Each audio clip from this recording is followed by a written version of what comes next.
Jangan lupa tekan tombol like-nya agar Mimin semangat uploadnya, dan jangan lupa intip keranjang jualan Mimin, siapa tahu ada yang menarik. Audrey pulang dengan beberapa barang miliknya. Setelah pulang dari makam sang ayah, Audrey singgah sebentar ke rumahnya lalu ia pun pulang setelahnya. Ia bersyukur karena tidak bertemu dengan ibu tirinya saat pulang ke rumah. Kalau bisa ia tidak ingin bertemu lagi dengan wanita jahat itu. Saat pulang ia sempat bertemu dengan Bibi Lauren. Wanita parubaya itu hanya melemparkan senyum saja. Sekali lagi Audrey bernapas lega, karena tidak harus berbohong lagi dari mana saja dia seharian ini.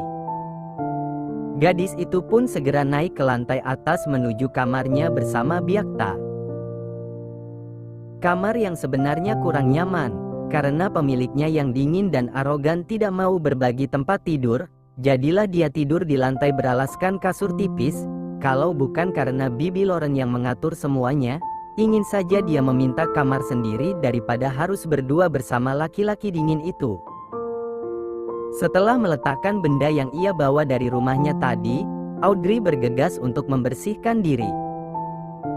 Seperti biasa, Audrey yang suka lupa membawa baju ganti ke kamar mandi, kini harus mengalami peristiwa menegangkan.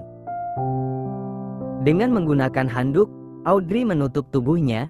Gadis itu berpikir tidak akan masalah. Toh pemilik kamar belum menampakkan batang hidungnya sejak tadi.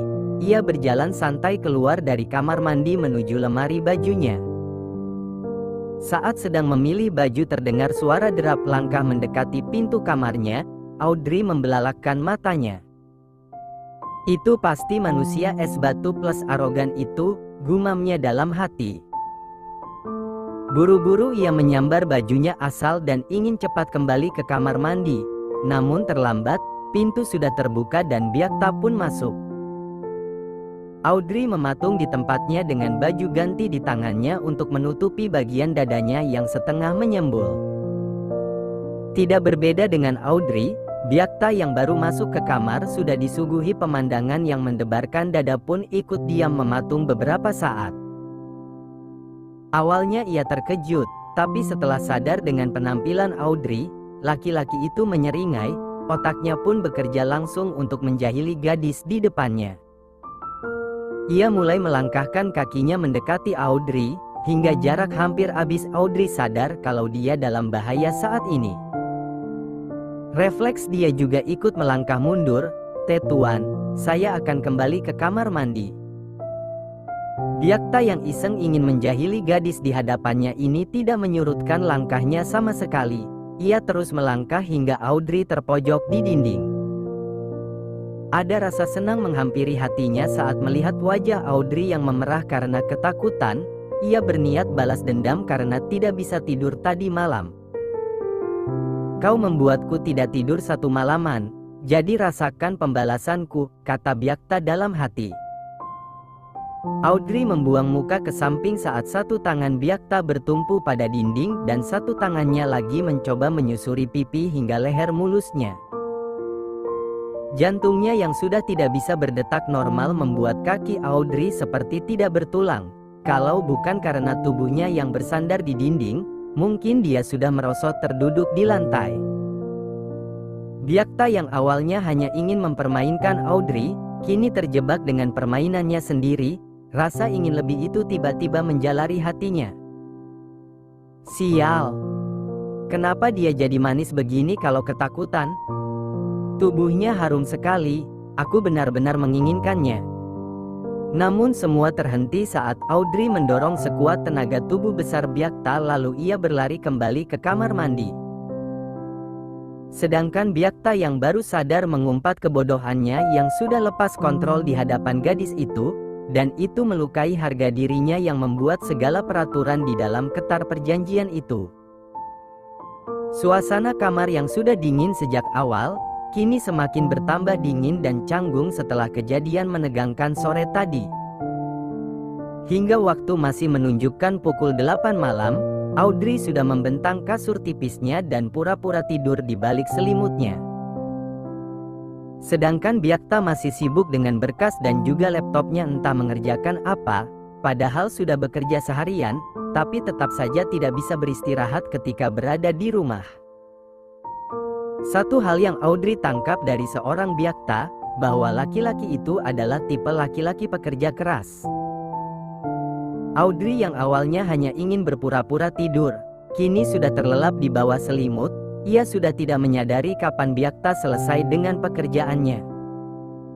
"Hei, siapa yang menyuruhmu tidur? Hah? Kau sudah lupa dengan pekerjaanmu?" teriak Byakta sambil membangunkan Audrey dengan kakinya. Sontak Audrey terkejut dan langsung bangun dari tidurnya. Ia mendudukkan dirinya, jantungnya berdebar karena kaget. "Tuan, kenapa Anda selalu berteriak? Anda pikir saya ini tuli?" ketus Audrey tak terima. "Tidak perlu berteriak, bikin orang kaget saja," sambung Audrey tanpa rasa bersalah. Lalu ia pergi ke kamar mandi untuk mencuci muka agar kantuknya hilang. Sedangkan Byakta terbengong melihat Audrey berani melawannya. Ini tidak bisa dibiarkan. Apa-apaan dia? Apa dia lupa siapa dirinya di sini? Lihat saja apa yang akan aku lakukan padanya nanti. Byakta menggerutu di dalam hati melihat tingkah Audrey yang cukup berani berkata ketus padanya. Pintu kamar mandi terbuka. Audrey mengernyit kaget melihat Byakta yang berdiri sambil melipat kedua tangannya di dada. "Tuan akan ke kamar mandi?" tanya Audrey polos. Ia tidak mendapat jawaban dari Byakta, membuatnya semakin heran. Sebenarnya laki-laki ini maunya apa? "Tuan, Anda baik-baik saja kan?" tanya Audrey lagi. "Apa Anda membutuhkan sesuatu?" Masih mencoba mencari jawaban. Sebenarnya dia kenapa sih? Lihat tatapannya itu, menakutkan. Tak sepatah kata pun keluar dari mulut Byakta untuk menjawab pertanyaan-pertanyaan yang dilontarkan Audrey. Tiba-tiba gadis itu membelalak dan menutup mulutnya. "Tuan, Anda baik-baik saja kan? Anda tidak kerasukan jin kan? Sebentar saya panggilkan Bibi Lauren." Audrey ingin segera pergi memanggil Bibi Lauren, namun terhenti saat Byakta mencekal tangannya dan sedikit menariknya, hingga membuat Audrey berbenturan dengan dada bidang Byakta. Suara degup jantung Audrey langsung tidak normal, ditambah lagi dengan ucapan Byakta yang mengatakan, "Aku ingin kau melakukan pekerjaanmu sekarang juga." Byakta langsung menarik tangan Audrey yang sejak tadi belum dilepaskannya. Ia langsung mendorong Audrey jatuh ke kasur king size miliknya. Tuan, Audrey meremas spray. Dia belum siap, sungguh dia belum siap kehilangan semuanya. Tuan, bukankah ada peraturan yang harus saya jalankan jika ingin tidur dengan Anda? Audrey masih berusaha menghentikan Byakta yang seperti singa kelaparan.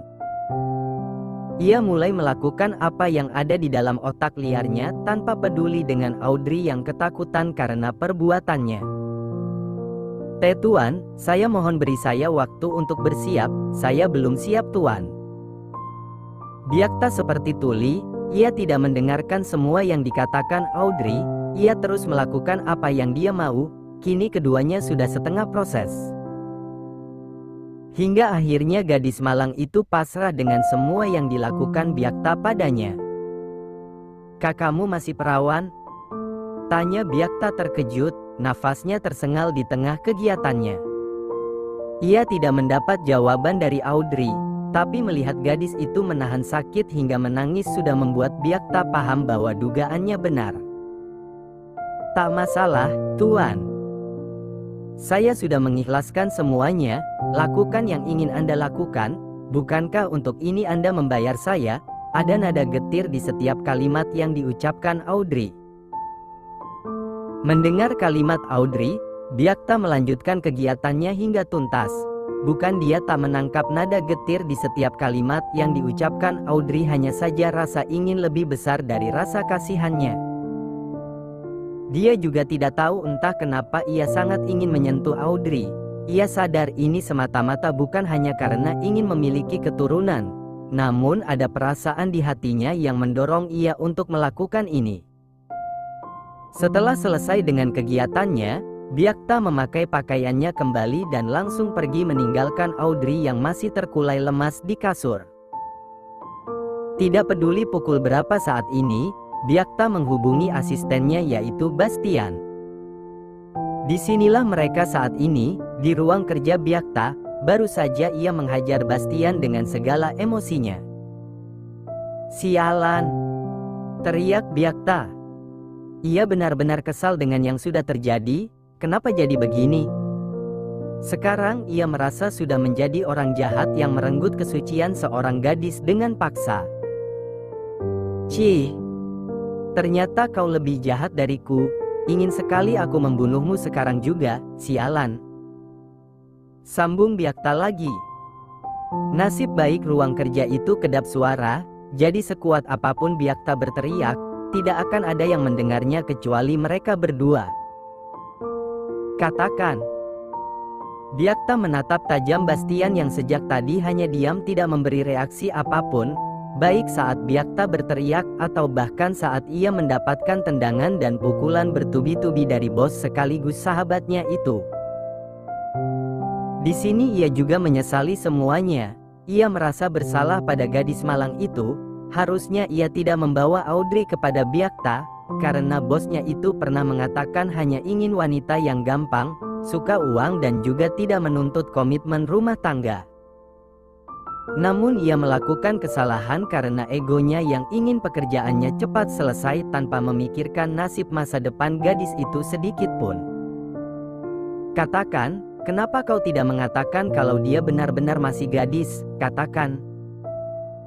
Vas bunga melayang membentur dinding, hancur berserakan, seperti Audrey yang sudah kehilangan segalanya. Gadis itu masih berada di bawah guyuran air shower.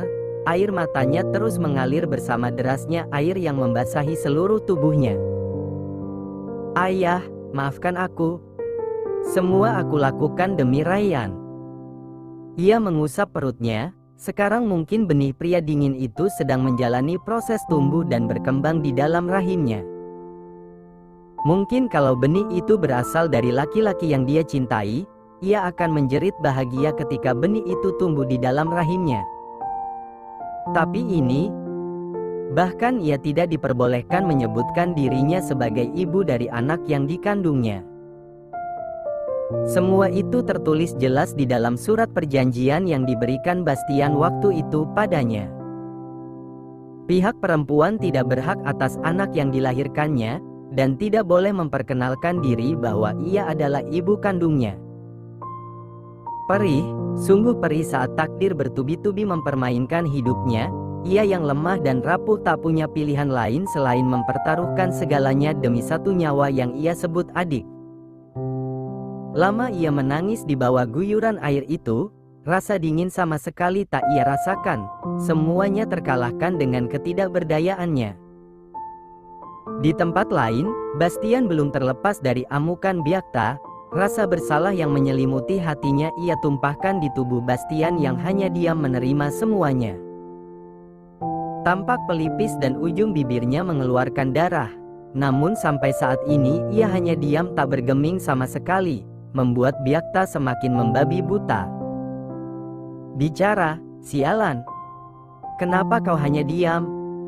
Satu bogem mentah melayang untuk yang kesekian kalinya ke wajah Bastian. Biar aku menghukum diriku seperti ini. Maafkan aku yang menambah beban hidupmu." Gumam Bastian dalam hati. Entah kenapa semakin ia tahu tentang hidup Audrey, laki-laki itu merasakan perasaan berbeda pada gadis itu.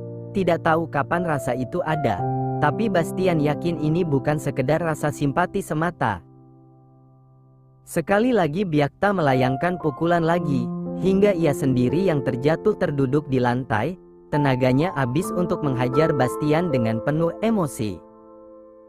"Beritahu aku, untuk apa ia melakukan ini?" "Kau pasti tahu alasannya," tanya Byakta frustasi. Rasa bersalah di dalam hatinya menggugah hati nuraninya untuk tahu alasan apa yang mendasari gadis itu menyewakan rahimnya. Namun Bastian bungkam. Ia sudah berjanji pada Audrey untuk tidak mengatakan semuanya. Ia tidak ingin orang kasihan padanya.